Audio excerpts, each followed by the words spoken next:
On December 26, 2021, the Titusville Police Department had an officer-involved shooting.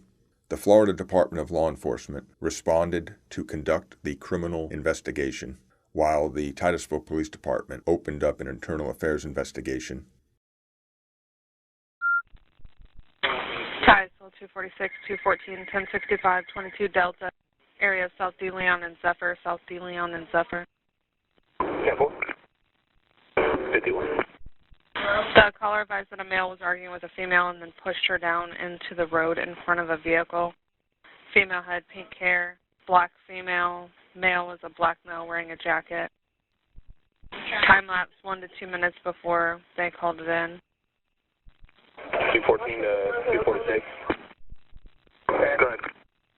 I guess she's advising that this male ran behind some houses to the next street south of Gibson, which I think is W.C. Stafford. It's Kenilworth.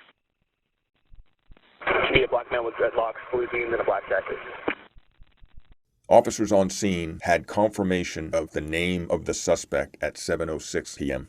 Just seconds after that, we checked out with the first person matching the description. He was detained and released.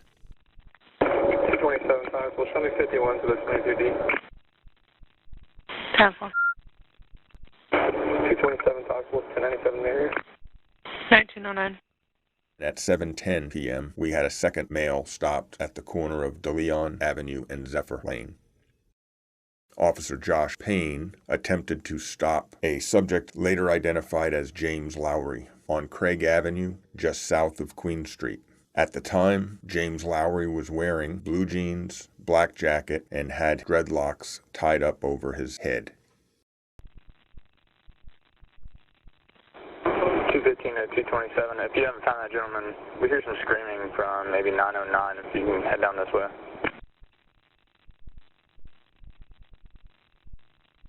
I got a guy over here on Stop pursuit. Stop pursuit. Westbound on Queen. Westbound, black male, black jacket, jeans.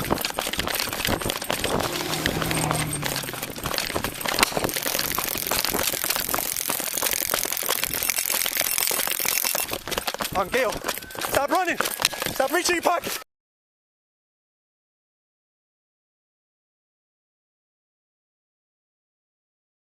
Drop it. Drop it. Drop it. Get down. Get down.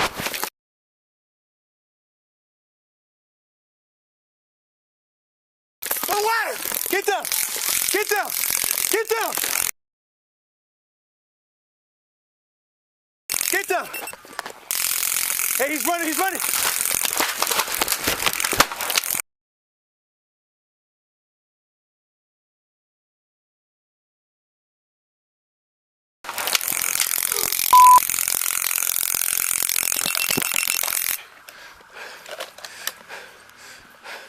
Shot fired! Shot fired! Hey,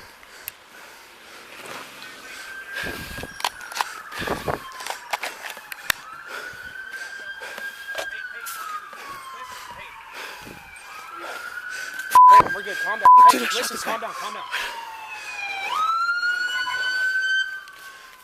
Look out, look out. Hey, come here. Listen to me. Get lethal cover. Payne, get lethal cover on this male right now. What do you want? Get lethal cover on this guy. You're good. Hey, listen, I need you to focus right now, okay, brother? Payne, focus. I got him. I got you. Payne, focus for me, okay? Stand by for 1 second, please. You're good. You're good. Hey, holster, holster. I'm with you. I'm with you.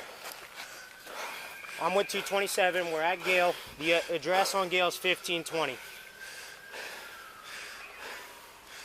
Roll medical for the suspect.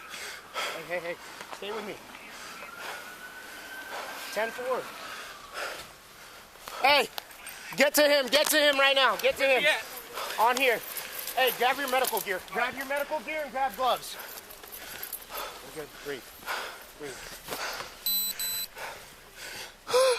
1520 Gale. 1520 Gale. Mr. James Lowery was pronounced deceased at the scene. The medical examiner later determined the cause of death was due to a gunshot wound to the head. Officer Josh Payne has been with the Titusville Police Department since July 6, 2020. During that time, Officer Payne has handled 4,152 calls for service. He has taken 224 police reports, has had 783 traffic stops, 79 arrests, and only 7 use of force reports. At the point the officer first observed James Lowery, he did have the legal right to stop and detain him for identification purposes. Just prior to Officer Payne stopping Lowery, 2 other individuals were stopped, provided proper identification, and were immediately released. During the foot pursuit, Officer Payne attempted to stop Lowery using a taser numerous times. When Lowery was reaching into his pockets, it clearly raised the officer's threat concerns, which caused him to draw his firearm. While the investigation determined that Lowery was not involved in the initial domestic violence call, it appears that he aggressively resisted arrest because of the amount of drugs on his person, which could have resulted in significant charges against him. At the conclusion of our internal affairs investigation, we have found Officer Josh Payne was not justified in the use of deadly force on Mr. James Lowery. Officer Payne resigned his position as a police officer on June 1, 2022, the day he was charged with manslaughter by the State Attorney's Office.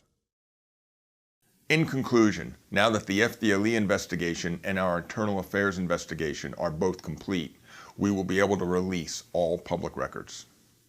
Officer Josh Payne was found to have violated several Department General orders, to include unnecessary use of deadly force. So how did this happen?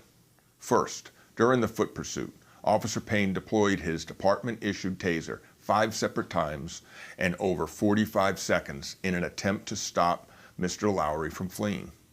Our training specifically details that if a technique does not give the desired result, then we must change our response to that resistance. Second, we believe that Officer Payne was alerted to Mr. Lowery first by reaching into his pocket and then by pulling an item out. Officer Payne's voice went up an octave, stating, "Drop it," 3 separate times. Officer Payne then drew his firearm, holding it in his left hand, while still holding and activating his taser with his right hand. Although Officer Payne's decision to draw his firearm based on Mr. Lowery's actions was sound, our training specifically addresses transitioning from one tool to another. At no time do we train our officers to operate both taser and a firearm at the same time.